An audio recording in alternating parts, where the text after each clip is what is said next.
자, 이번에는요, 사회 분야 기사로 좀 넘어가 보겠습니다. 화성 연쇄 살인 사건.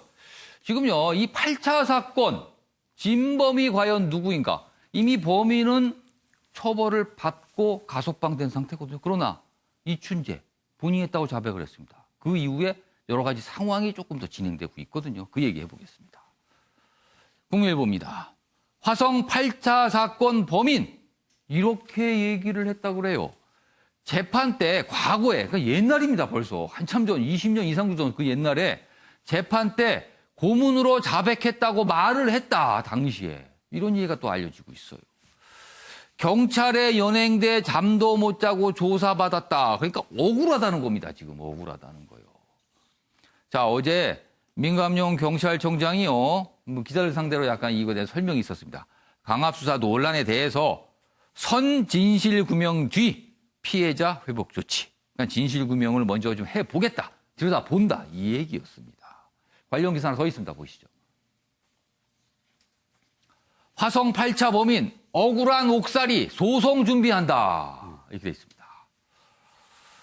20년 복역을 한 윤 씨 가족이 추진에 나섰다. 혹독한 고문으로 허위 진술했다. 이런 주장을 하고 있어요. 경찰청장, 민감용 경찰청장, 피해자 한 풀릴 때까지 수사한다. 여기 보면은요, 뭐 범인 특정, 방사성 동위원소 감별, 신빙성 떨어져 현재는 사용 안 한다. 근데 당시에 요 내용이 좀 굉장히 중요한 증거로 작용을 했잖아요. 과학수사기법 오류 가능성이 대두했다. 이렇게 나옵니다. 어떻게 보면은 이 이춘재 자백이 이제 후폭풍입니다. 지금 이렇게 상황이 좀 가고 있어요. 그래서 지금부터 이 얘기 좀 해보겠습니다. 양지열 변호사.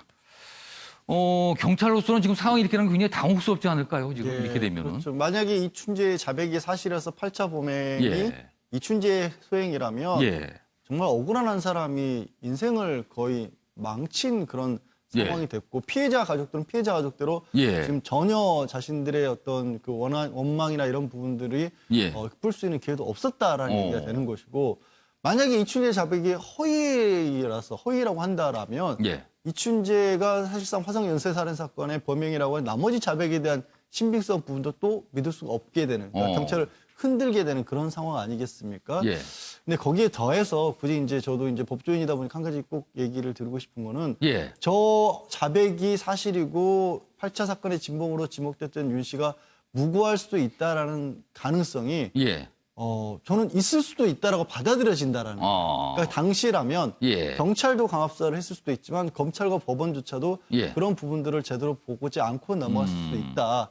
이게 사실 정말 가슴 아픈, 그러니까 지금으로서 상상할 수도 없는 일이지만 그때는 아시겠지만 30년 전에는 그런 일들이 실제로 일어났었잖아요. 그러니까 그 부분들이 참 이렇게 밝혀져야겠지만 일단 진실은 어쩐지 아직 모르지만 그럴 가능성이 있다라는 것부터가 벌써 국민들도 고개를 그때는 그럴 수도 있었겠지라고 한다면 정말 억울한 분이 있다라면 경찰에서 빨리 그 한을 좀 풀어줄 수 있도록 진상을 밝혀. 지금 이제 가족들이 이제 소송 준비를 한다는데 이때 소송은 어떤 소송을 말하는 겁니까, 그럼? 그러니까 이거는 재심을 일단 청구를 해야죠. 본인은 유죄 판결을 받아서 무기징역을 받았다가 감형돼서 가석방으로 석방을 해서 지금 바깥에 있지만 그때 소송이 억울한 사람을 유죄라고 몰았다라고 본다면 다시 한번 재판을 열어서 무죄라는 걸 밝혀야 된다라는 거고 그게 있다라면 만약에 정말로 유죄가 아니었다라면 이제 거기에 더해서 국가배상 사건 선고 소송 같은 걸 하겠죠. 박상학 변호사. 또 다른 쪽에서 보면은 이 이춘재가 거짓말을 하고 있을 가능성, 뭐 이런 얘기도 좀 분석이 되고 있거든요. 혹시라도 경찰에게 어떤 혼선을 주기 위한 목적 아니냐. 뭐 이건 또 어떻게 보세요? 그런 얘기도 좀 있는데. 지금 이 장면을 보면 그 영화 살인의 추억에서도 비슷한 장면이 있습니다. 굉장히 좀 약간 그 자기 의사 표현이 부정확했던 사람을 데려다가 그 경찰이 강압 수사를 통해서 거의 진범처럼 가다가 그 주인공에 의해서 이제 방향이 바뀌는 장면이 우리가 지금도 연상이 되는데요. 지금도 이 이춘재라는 사람이 이미 자기 자신을 굉장히 좀 신격화까지는 아니어도 굉장히 자신을 스스로를 조금 여러 가지로 나타내기 위한 발언들을 좀 하고 있는 것으로 생각되어집니다. 좀 이 밖에도 뭐 청주에 있었던 사건에 대해서 자기가 했다 이렇게 지금 뭐 그런 언론 보도들 나오고 있거든요. 그래서 지금 봤을 때는 굉장히 좀 신중한 상황이지만 지금 우리 양 변호사님께서 말씀하셨던 그 당시에 뭐 수사 관행들, 법원의 상황들을 보면 다 열려 있고 또 한편으로 제게 굉장히 조심해야 될 것이 이춘재의 발언에 의해서 또 다른 또 억울한 피해자가 나타나서는 안 되겠다. 이런 부분들은 이제는 좀 경찰이나 검찰에서 좀 신중하게 검토를 해야 될 것으로 생각됩니다. 자, 이춘재. 뭐 용의자로 지목이 됐다가 이제 자백을 하면서 이게 또 여러 가지로 좀 파생이 되고 있는데 아무튼 가장 중요한 거는 진실이겠죠. 과연 정말 무슨 일이 있었는지 이 부분 뭐 경찰이 끝까지 한번 밝혀보겠다고 하니까 기다려보겠습니다. 자, 이번에는요.